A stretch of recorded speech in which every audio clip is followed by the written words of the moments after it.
I was 14 years old when my mother told me I was an accident. We were standing in the kitchen. She was washing dishes.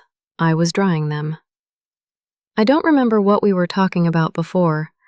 Something about my brother's baseball game, probably. It was always about my brother. Then she said it, like she was commenting on the weather. "You know you were an accident, right?" I froze. The dish towel in my hands, the dripping plate, the sound of the faucet. "What?" I asked. She didn't look up. "We didn't plan you. Your father and I. You just happened." She said happened like I was a spill on the carpet. Then she looked at me, and she smiled. "But it worked out. You're helpful." Helpful. Not loved, not wanted, not cherished. Helpful. That sentence changed everything. But the worst part? It took me 12 more years to realize she meant it. And then, when I was 26, she asked me to co-sign a loan. Let me start at the beginning, because the beginning is where the cracks first appeared. And cracks, if you ignore them long enough, become chasms. Before I continue, I need to ask you something, and I want you to be honest. Have you ever been the child who was treated like an afterthought? The one who showed up, helped out, made themselves small, and still got told they weren't enough? The one who was called too sensitive or dramatic, simply because you noticed the difference in how you were treated? If yes, hit like and subscribe right now. This channel, Andrea's Revenge Stories, is for every person who was told they were a mistake and then asked to clean up everyone else's mess. Where are you watching from tonight? Drop your city in the comments. I'm recording this from my living room in Columbus, Ohio, and I promise you that by the end of this story, you'll understand why I don't answer my phone on Sundays anymore. And if you've ever had a parent weaponize your birth against you, comment accident, so I know you're my people. Some of you already know where this is going, but trust me, you don't know the half of it. Let's get into it. My name is Riley. I'm 26 years old. I live in Columbus, Ohio. I work as a marketing coordinator for a tech company. I make $52,000 a year. I have excellent credit. I've never missed a payment on anything. I'm the person my friends call when they need financial advice. And I learned to be that way because no one taught me. Let me tell you about my family. My mother, Pamela, is 52. She works as a receptionist at a car dealership. She's been divorced twice. My father left when I was 3. I don't remember his face. I remember the sound of him yelling. That sound? It's still in my ears. My older brother, Justin, is 29.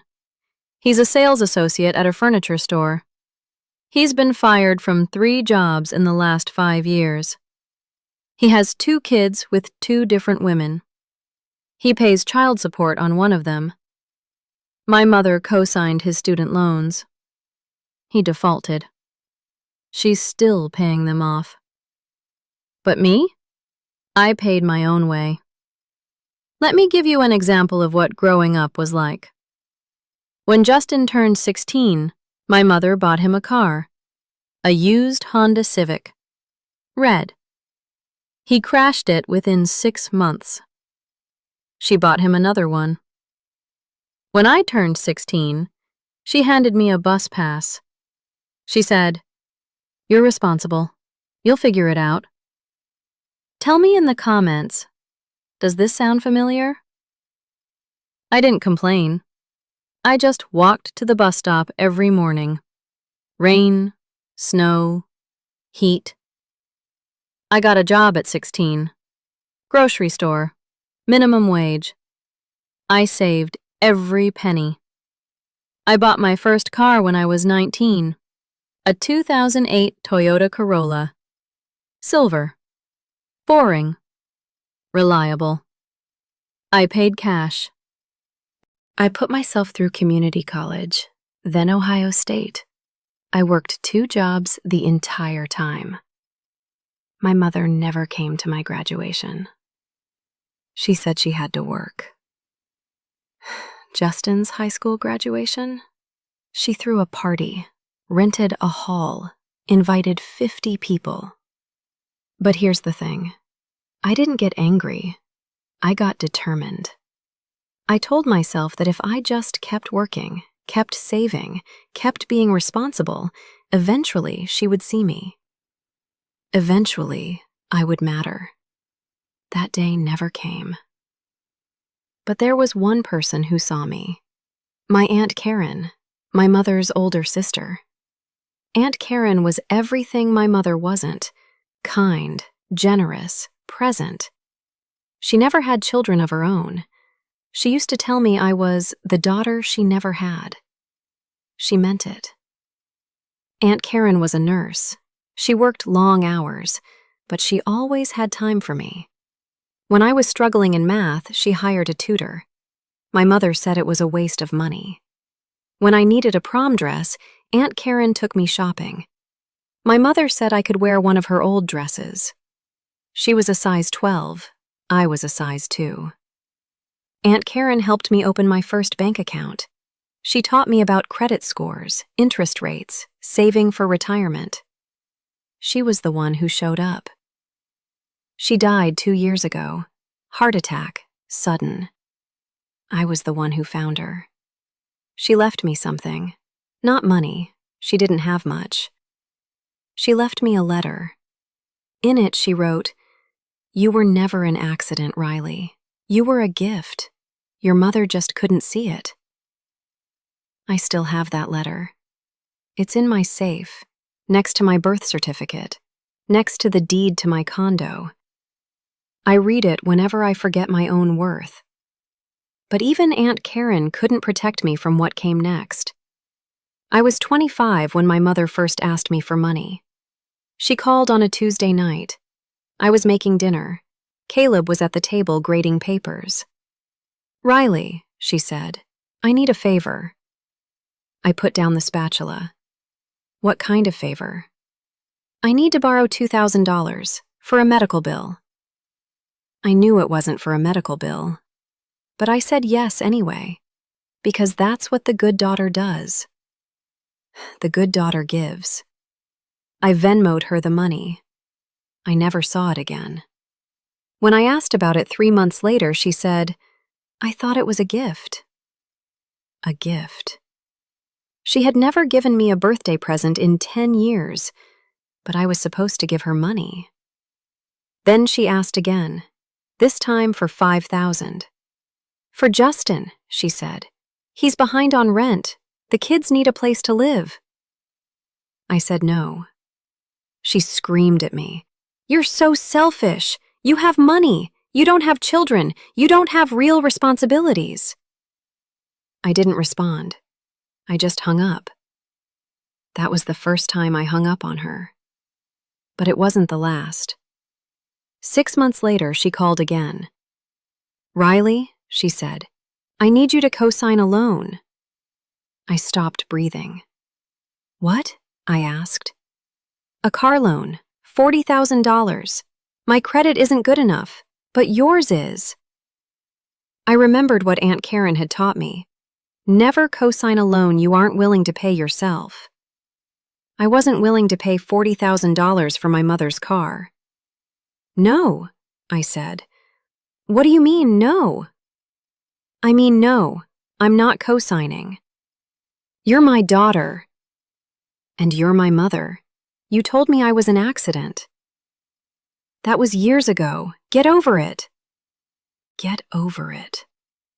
She wanted me to get over being told I was unwanted, while asking me to risk my financial future for her. I said no again. She hung up. Then Justin called. "You're really going to do this to Mom?" "I'm not doing anything to her. I'm just not co-signing." "She's your mother. She raised you." "She raised you too. Co-sign it yourself." "I can't. My credit is bad. I know." "You're such a bitch." "Okay." I hung up. A week later, my mother invited me to dinner. "Family dinner," she said, "at Olive Garden, just the three of us." I knew it was a trap, but I went anyway. I walked into the restaurant. My mother and Justin were already seated. They had menus. They hadn't ordered. They were waiting for me. I sat down. The waiter came. I ordered water. My mother didn't look at me. Justin stared at his phone. Then my mother spoke. "Riley," she said, "we need to talk about the loan." I already said no. "You are so selfish." The table next to us looked over. "Mom, keep your voice down." "No, I'm done keeping quiet. You've always been like this. Selfish, ungrateful." "Ungrateful for what?" She stood up. "You were an accident." The entire restaurant went quiet. I could hear the ice melting in someone's water glass. "I didn't plan you, I didn't want you, and you've been a burden your entire life." Justin smirked. Strangers stared. I didn't cry. I didn't scream. I just sat there, frozen, watching my mother destroy what was left of us. "And now," she said, "you won't even help me. You have money, you have good credit, but you won't co-sign a simple loan for your own mother." A woman at the next table looked at me with pity. I hated that look. My mother sat back down. She crossed her arms. "So, are you going to help me or not?" I picked up my purse. I stood up. I looked at her, then at Justin, then back at her. "No," I said. "Where are you going?" "Home." "Don't walk away from me." I walked away. I didn't look back. The restaurant door closed behind me. I sat in my car for 20 minutes. Then I called Caleb. He picked up on the first ring. "What happened?" he asked. She told a restaurant full of strangers I was an accident. He didn't say anything for a long time. Then he said, "Come home." "I'm on my way," I said. I drove home in silence. No radio, no tears, just clarity. The next morning, I woke up early. I made coffee. I sat at my kitchen table. I opened my laptop. I had $30,000 in savings. I was going to use it for a down payment on a house. I had been saving for 3 years. Instead, I paid off my student loans. Every penny. $27,000, gone in 60 seconds. And I felt nothing but relief. Then I booked a trip. Italy, 2 weeks. Rome, Florence, Venice. I had always wanted to go. Aunt Karen had gone years ago. She brought me back a tiny glass charm, a blue bird. I still have it. I didn't tell my mother. I didn't tell Justin. I just went. I posted photos on Instagram. The Colosseum, the Duomo, a gondola in Venice. I smiled in every single one. My mother saw them. She called me from 3 different numbers. I didn't answer. She left voicemails. "You're in Italy while I'm struggling? You're so selfish. I can't believe I raised you." I saved every voicemail. Then I deleted them. I didn't need proof. I needed peace. While I was in Florence, I got an email. My mother's loan application had been denied. Without my signature, she didn't qualify. She would have to keep her old car, the one with the broken air conditioner and the check engine light that never turned off. I didn't feel bad. I felt free. When I got back from Italy, I started looking for a condo. Not a house, a condo. Smaller, more affordable. I didn't have a down payment anymore. I had used it for my loans. But I had good credit, and I had a steady job. I found a place in German Village, a 1-bedroom, exposed brick, a small balcony. It was mine. I put down 5%, FHA loan, first-time homebuyer. My mother found out from a cousin. She showed up at my door, unannounced. I didn't let her in. "You bought a condo while I'm struggling?" "Yes." "You could have helped me." "I could have, but I didn't." You're... I'm what? An accident? You already told me." "Don't call me again, Mom." I closed the door, and I locked it. That was 18 months ago. She's called a few times since, from different numbers.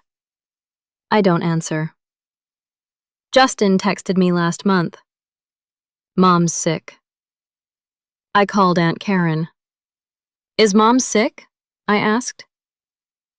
"No," Aunt Karen said. "She has a cold."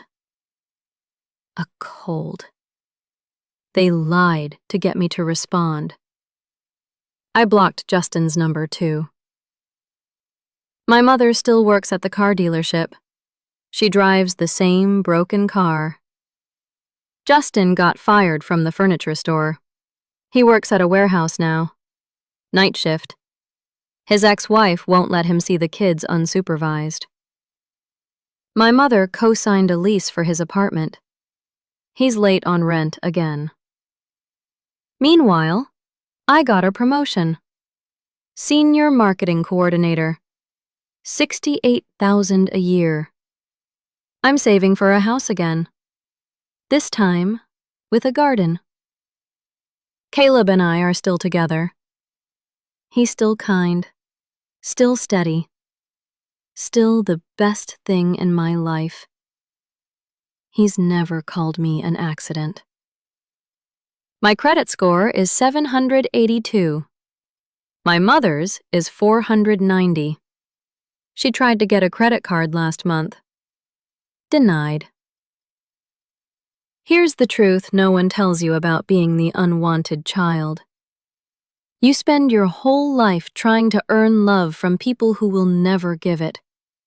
You think if you just work harder, save more, ask for less, they'll finally see you. They won't. They see what you can do for them, not who you are. I went to therapy after the restaurant. A woman named Dr. Patel. She said something I'll never forget. "Riley, you don't have to forgive her to move on. You just have to stop expecting her to be someone she's not." That hit me. My mother will never apologize. She will never see me.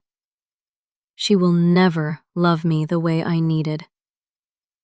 And that's not my fault. It's hers. The revenge wasn't the condo, or Italy, or hanging up the phone. The revenge was stopping the endless cycle of trying, of hoping, of shrinking. The revenge was choosing myself. For the first time in my life, I stopped being helpful, and I started being happy. It's January as I'm recording this. I'm sitting on my balcony. It's cold outside. I have a blanket around my shoulders. Caleb is inside making breakfast. He burns the toast every time. I love him anyway. My mother called last week. I didn't answer. She left a voicemail. Riley, I'm sorry. For what I said. For the restaurant. For everything. I listened to it 3 times. Then I deleted it. I don't know if she meant it. I don't care anymore. Some bridges aren't meant to be rebuilt. Some doors are meant to stay closed. Aunt Karen comes over for dinner every Sunday.